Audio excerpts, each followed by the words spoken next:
Andrew Jackson, he always hated banks, and Old Hickory would probably be pretty ticked off at the U.S. Treasury if he were alive today. That's because the federal government just announced that they are booting Jackson off the front of the $20 bill in favor of Harriet Tubman. Tubman will be the first woman to grace paper money in the U.S. Tubman, the iconic abolitionist who helped hundreds of slaves find freedom as conductor of the Underground Railroad. She was also a Union spy, nurse, and cook during the Civil War.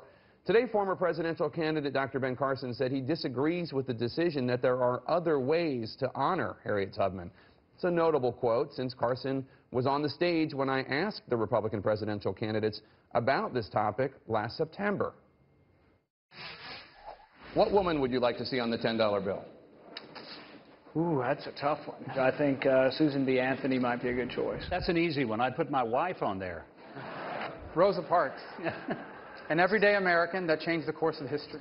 Well, I wouldn't change the $10 bill. I'd change the 20. I'd take Jackson off, and I'd leave Alexander Hamilton right where he is as one of our founding fathers. And I very much agree with Marco that it should be Rosa Parks. I'd put my mother on there. We'll go with Rosa Parks. I like that. I would go with Ronald Reagan's partner, Margaret Thatcher. It's probably illegal, but what the heck. I'd put Clara Barton. She was a great founder of the Red Cross. I wouldn't change the $10 bill or the $20 bill. I think, honestly, it's a gesture. I don't think it helps to change our history. It was probably not maybe legal, but I would pick Mother Teresa. I'd put Abigail Adams on the bill. All right. A chorus of critics have called for Jackson to be taken off the 20 entirely, given his shameful legacy in this nation's treatment of Native Americans, including the infamous Trail of Tears.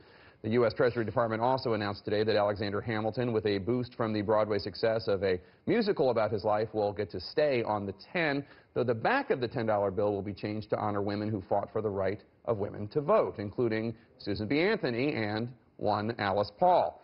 The back of the new $5 bill will honor the civil rights movement with Dr. Martin Luther King Jr. and Eleanor Roosevelt.